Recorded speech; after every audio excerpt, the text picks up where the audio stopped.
99টা পাখা ক্লোজ বন্ধ থাকে। এটি দিয়ে যদি জাপটা দেই, হুজুর কোথায় যে জামু আল্লাহ ভালো জানে। চিন্তা করে দেখেন, আমার রসুল সিদরাতুল মুনতাহা থেকে রসুলের কাছে আসতে জিব্রাইলের টাইম লাগে 1 ন্যানো সেকেন্ড, মানে বারবার ওঠানামা করে। পৃথিবীতে প্রত্যেকটা নবীর কাছে হযরতে জিব্রাইল কারো কাছে আসছে 1 বার, কারো কাছে আসছে 2 বার, 3 বার 4 বারের বেশি পাওয়াই যায় না। কিন্তু আমার আপনার পয়গম্বরের কাছে এক বর্ণনায় পেয়েছি আমি 40,000 বার হযরতে জিব্রাইল পয়গম্বরের কাছে আসছে। সুবহানাল্লাহ, সুবহানাল্লাহ, 40,000 বার। চিন্তা করে দেখছেন? কোন বর্ণনায় আসছে যে 24,000 বার। জিব্রাইল আসা মানেই ওহী নাজিল। বাবা, কোরআন মনে হইতেছে যে ছোট্ট একটা কিতাব, না ছোট্ট কিতাব না, এটা এমন বড় কিতাব, এমন একটা গাইড বুক। এটা যদি পাহাড়ের উপর দেওয়া যাইতো, পাহাড় এত শক্ত না, পাহাড়ের সাথে ডিপ মেরে আপনার মাথা থাকবে নি। মাথা যাবে না, পাহাড় যাবে, মাথা যাবে। পাহাড় নিতে ভয় পায়। সাগরের পানি আপনি ফুরাতে পারবেন দমকল দিয়া, সেচ দিয়া? সেই পাহাড় পানি সাগরের পানির উপর নাজিল করতে চাইছে, নেই, জমিন সাহস পায় নাই। সবাইকেই বলছে কেউ নেই, একমাত্র মানুষের উপর আল্লাহ সুবহানাহু ওয়া তাআলা এই গাইড বুকটা নাজিল করে দিয়েছে। সুবহানাল্লাহ। এটা কি? বাল হুয়া কুরআনুম মাজিদ। এটা কি? বাল হুয়া কুরআনুম মাজিদ ফি লাউহিম মাহফুজ। তোমার নাম কি? কোরআনকে জিজ্ঞাসা করা হয়েছে, তোমার নাম কি? বলে আমার নাম বাল হুয়া কুরআনুম মাজিদ। এই যে আপনাদের কোরআন শরীফে এই যে এখানে লেখা, এমন একটা কিতাব এটা যেটা ওযু ছাড়া স্পর্শ করা যায় না। সুবহানাল্লাহ, ওযু ছাড়া স্পর্শ করা যায় না। পৃথিবীর কোন কিতাব আছে, কোন বই আছে, কোন উপন্যাস আসেনি যে এটা পবিত্র ছাড়া ধরা যাবে না, লেখা আসেনি। কিন্তু এটা পবিত্র ছাড়া ধরা যায় না। আর এটার মুজিজা এমন মুজিজা, এটা যত খারাপ মানুষই এই কোরআনের সংস্পর্শে আসবে, এই খারাপ মানুষকে কোরআন ভালো বানায় দিবে। সুবহানাল্লাহ। ডাকাত যদি আসে, ডাকাত কোরআনের সংস্পর্শে আসার পরে কোরআন তাকে ভালো বানায় দিবে। লুচ্চা বদমাইশকেও কোরআন ভালো বানায় দেয়। সুবহানাল্লাহ। বর্বর যুগ, সেই যুগে কোরআন নাজিল হয়েছে যে যুগে নারীর কোনো মর্যাদা ছিল না। নিজের আপন খালাকে বোনের ছেলে আঁচল ধরে টানাটানি করে যৌন হয়রানি করত। নিজের আপন ফুপুর ইজ্জত ছিল না, নিজের বিবির ইজ্জত সম্মান ছিল না, মায়ের ইজ্জত পর্যন্ত ছিল না। সেই অন্ধকার যুগে, সেই কালো যুগে, সেই বর্বর যুগে আল্লাহর নবী কোরআন নিয়ে এসে সমস্ত বর্বরতা দূর করে মক্কা এবং মদিনার প্রেসিডেন্ট হইয়া দুনিয়ার থেকে চির বিদায় নিয়ে তিনি কবরে শুয়ে আছেন। কথা বলেন ঠিক না বেঠিক? তো কোরআন মানবেন, কোরআন আপনাকে জান্নাতে পৌঁছায় দিবে। কোরআন মানবেন না, কিচ্ছু বলা লাগবে না। জাহান্নামের চৌরাস্তায় যায় খালি গাড়ি খুঁজবেন কোন দিয়া জান্নাতে যাওয়া যায়, উপায় নাই। বোঝেন নাই? কোরআনের বিরোধিতা করা যাবে? ওলামায়ে কেরামের বিরোধিতা করা যাবে? আমি ব্যক্তিত্ব খারাপ থাকতে পারে, আমার চরিত্র আধার সাইড খারাপ থাকতে পারে, টুপির বিরোধিতা করা যাবে বাবা?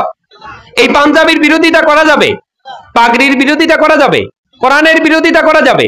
মসজিদ মাদ্রাসার বিরোধিতা করা যাবে? আরে বিরোধিতা করবেন, আপনি ধ্বংস হবেন, ওগুলো সব ঠিকই থাকবে। এমন জায়গায় যায় পড়বেন খেতাবালিশ নেওয়ার টাইম পাবেন না। কথা বলেন ঠিক না বেঠিক? খেতাবালিশ নিয়েও যাইতে পারবেন না।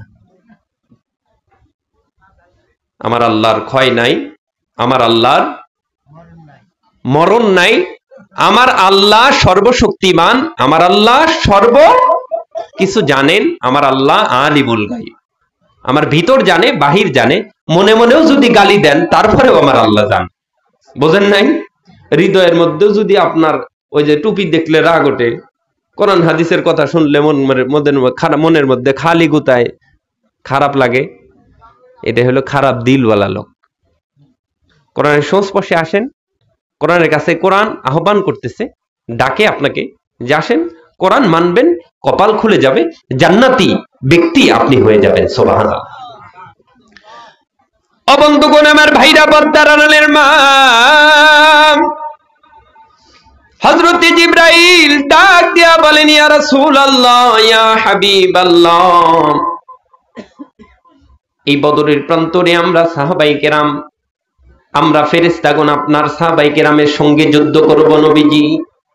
ইয়া রাসূলুল্লাহ, ইয়া হাবিবাল্লাহ, চিন্তা করেন না, বদরের যুদ্ধে আল্লাহ তাআলা আপনার সুফল এবং বিজয় আল্লাহ তাআলা দান করে দিবে। সুবহানাল্লাহ। যুদ্ধের ময়দানে রণক্ষেত্র শুরু হয়ে গেল। যুদ্ধের দামামা যখন বেজে উঠল, বেজে ওঠার পর আবু জেহেল বদরের প্রান্তরে ওই দূর থেকে বড় একটা ঘোড়ার উপর উঠিয়া তরবারিটা উপরে নিয়ে খোলা তরবারি ঘুরায় আর ডাক দিয়া বলে, মুহাম্মদ তোমারে শেষ করে দেব। নাউজুবিল্লাহ। ও বন্ধুগণ, আমার ভাইরা, আমার আল্লাহ যদি কাউরে শেষ না করে, পৃথিবীর কোন বুলেট আমার মাথা নষ্ট করতে পারবে? পৃথিবীর কোন বড় বড় ছুরি কিংবা বড় বড় ধারালো অস্ত্র কি আমাকে মারতে পারবে? আমার আল্লাহ যদি মেরে দেয়, পৃথিবীর কোনো কিছু লাগবে না, আপনি মৃত্যুবরণ করবেন। কথা বলেন ঠিক না বেঠিক? এমন সময় জিবরাইল ডাক দিয়ে বলে, ইয়া রাসূলুল্লাহ, ইয়া হাবিবাল্লাহ, এই বদরের প্রান্তরে আপনাকে সাহায্য করার জন্য আল্লাহ তাআলা একটা দুইটা ফেরেশতা দেয় নাই, প্রায় 1000-এর উপরে ফেরেশতা আল্লাহ তাআলা বদরে প্রান্তরে নাজিল করে দিছে। হুজুর ডাক দিয়া বলে, সাহাবায়ে কেরামরা ভয়ে ভীত সন্তুষ্ট, ইয়া রাসূলুল্লাহ, ইয়া হাবিবাল্লাহ, সাহাবায়ে কেরাম তো দেখতেছি মাত্র কয়েকজন, আর কাফের মুশরিকের সংখ্যা তো দেখতেছি তারা অনেকগুলো। নবীজি ডাক দিয়া বলে, সাহাবীরা রে,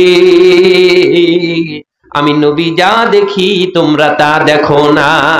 আমি তো দেখতেছি সাহাবায়ে কেরামের সাথে আমার আল্লাহর ফেরেশতা, রহমতি বরকতি ফেরেশতারা তরবারি এবং এইরকম ঘোড়াগুলো নিয়ে উপস্থিত হয়েছে যে ওরা যদি আক্রমণ করে, এই বদরের প্রান্তরে যে 1000 ওই কাফের মুশরিক আসছে, একটাও খালি হাতে বাড়ি যাইতে পারবে না।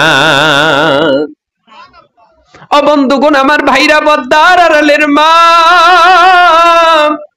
আমার আল্লাহ যদি সাহায্য করে, তার চাইতে বড় সাহায্যকারী কি পৃথিবীতে আর কেউ আসেনি?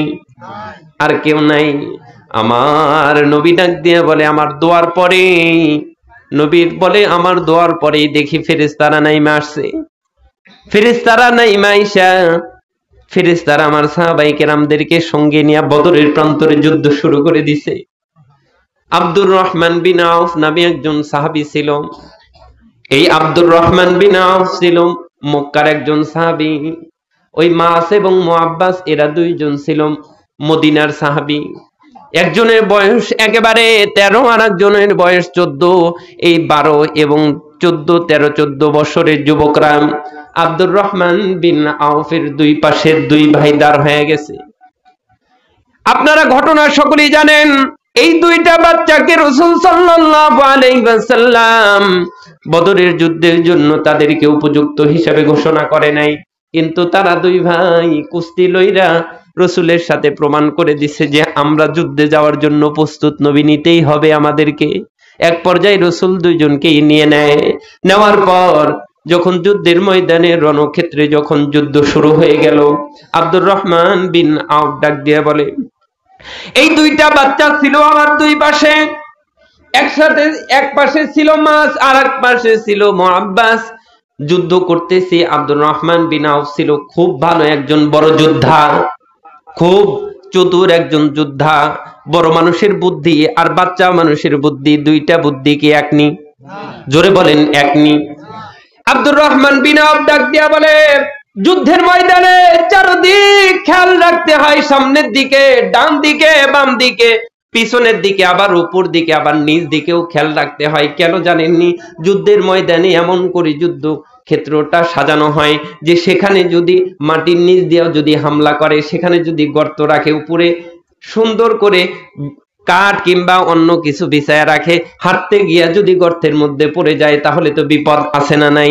আবার উপর দিয়েও যদি কোনো কিছু দিয়া হামলা করে তাতেও বিপদ আছে।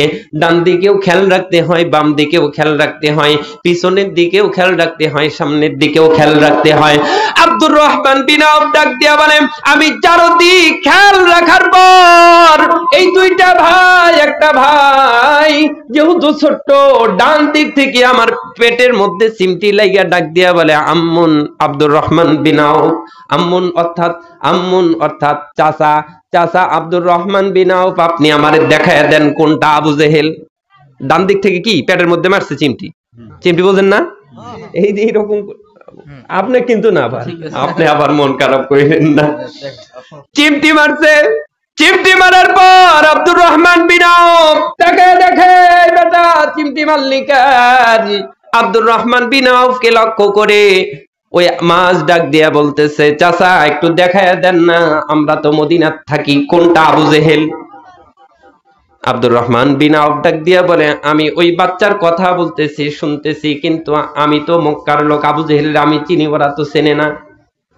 আব্দুর রহমান বিন আউফ যখন এদিকে ভ্রুক্ষেপ দিলেন না, বাম পাশের থেকে মুআব্বাস ছোট্ট ভাই ওই আবার আরেক চিমটি কাইটা দিছে বাম সাইডের পাজরের মধ্যে।